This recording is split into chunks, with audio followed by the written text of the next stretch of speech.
Assalamualaikum warahmatullahi wabarakatuh.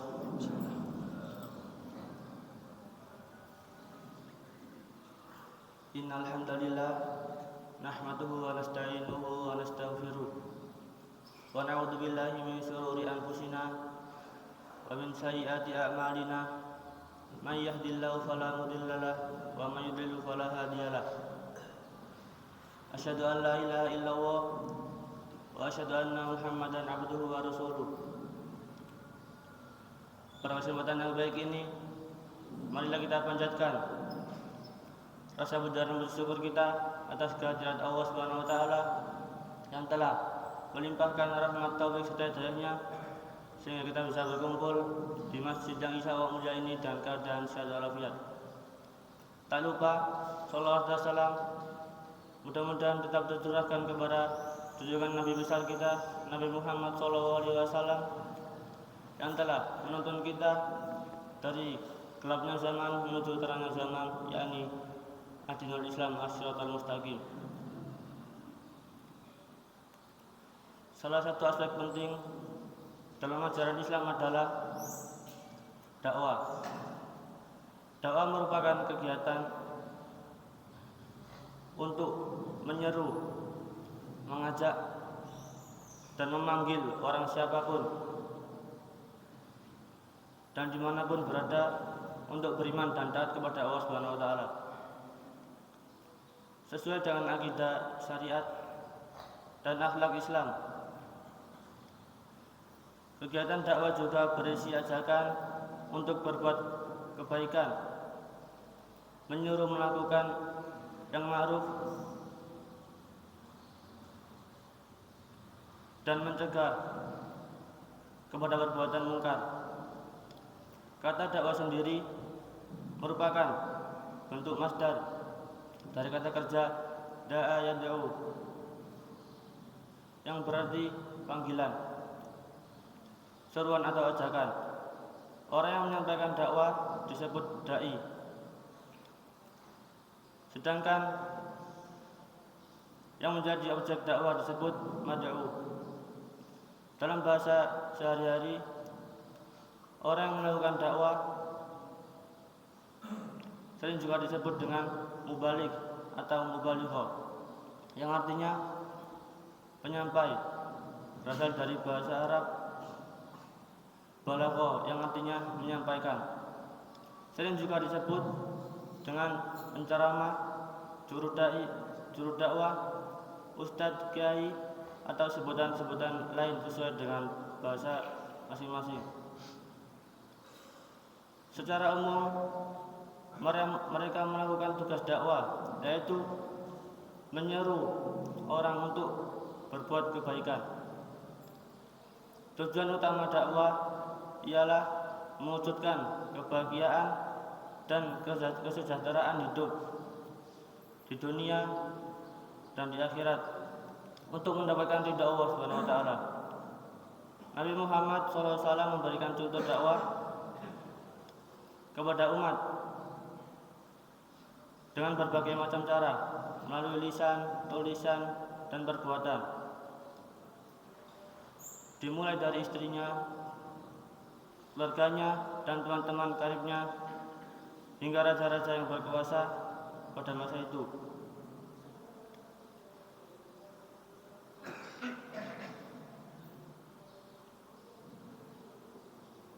Di antara raja-raja yang mendapat surat atau risalah Nabi Muhammad SAW adalah Kaisar Heraklius dari Bizantium,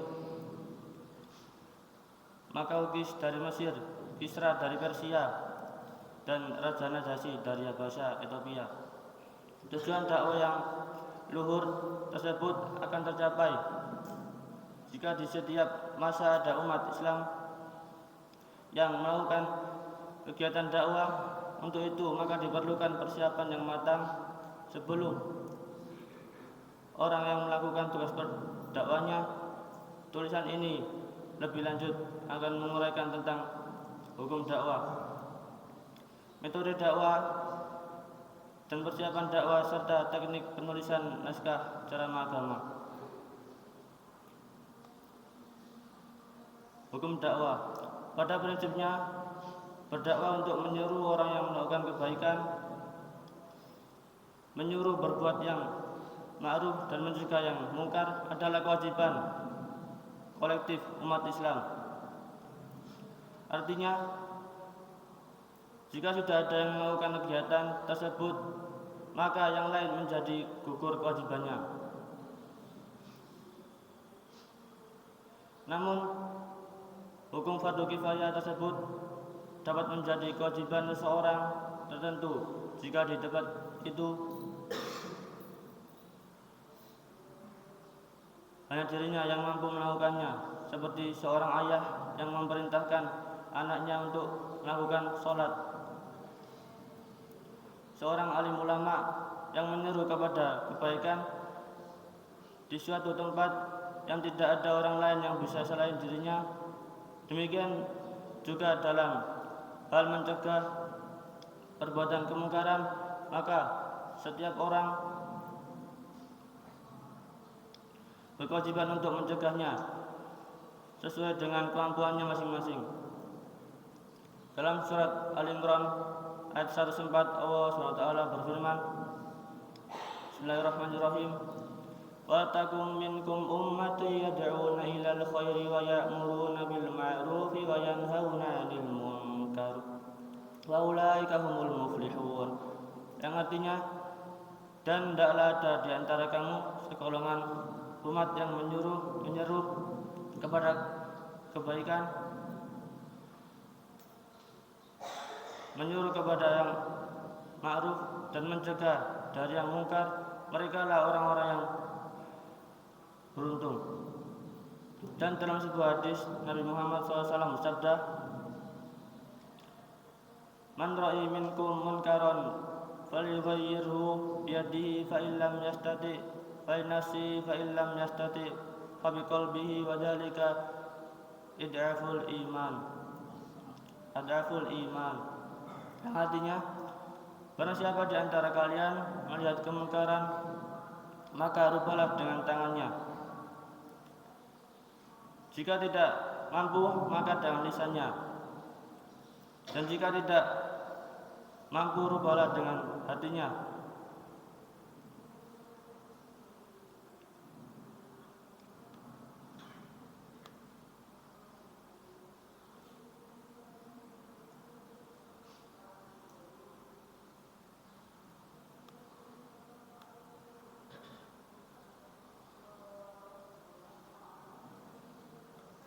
Dan jika tidak mampu, rubahlah dengan hatinya.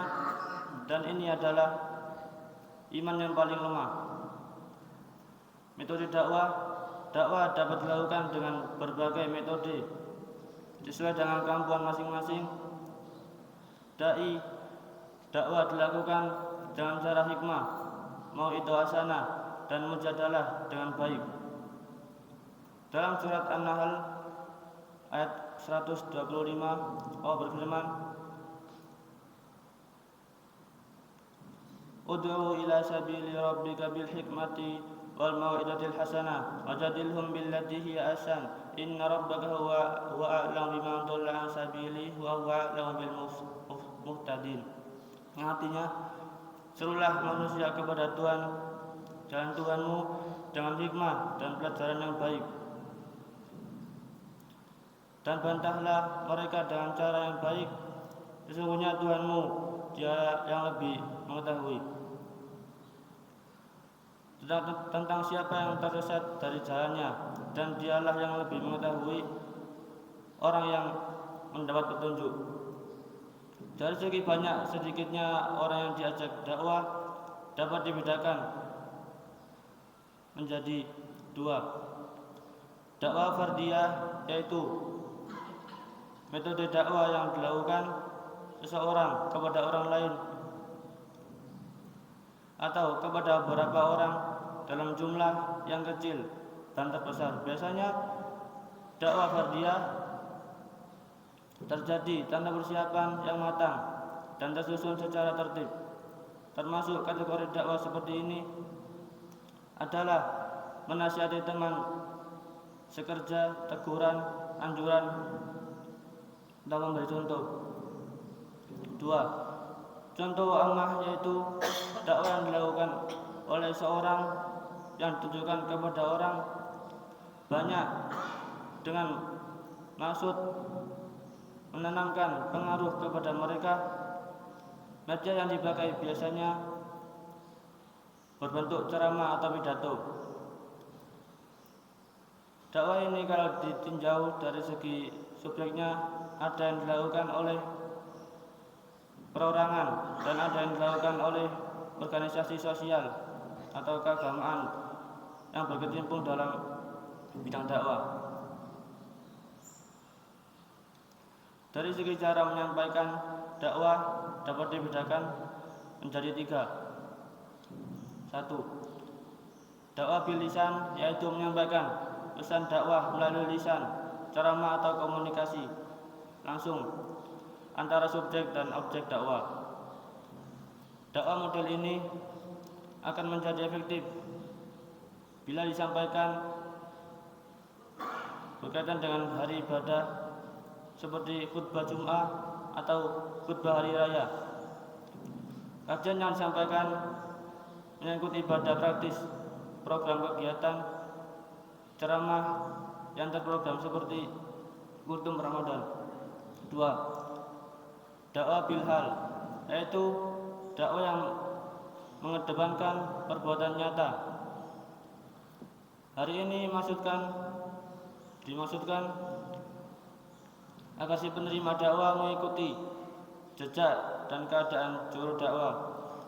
Dakwah model ini mempunyai pengaruh yang besar pada diri penerima dakwah, seperti yang pernah dicontohkan Rasulullah SAW ketika tiba di kota Madinah. Beliau mencontohkan dakwah bilhal dengan mendirikan masjid Quba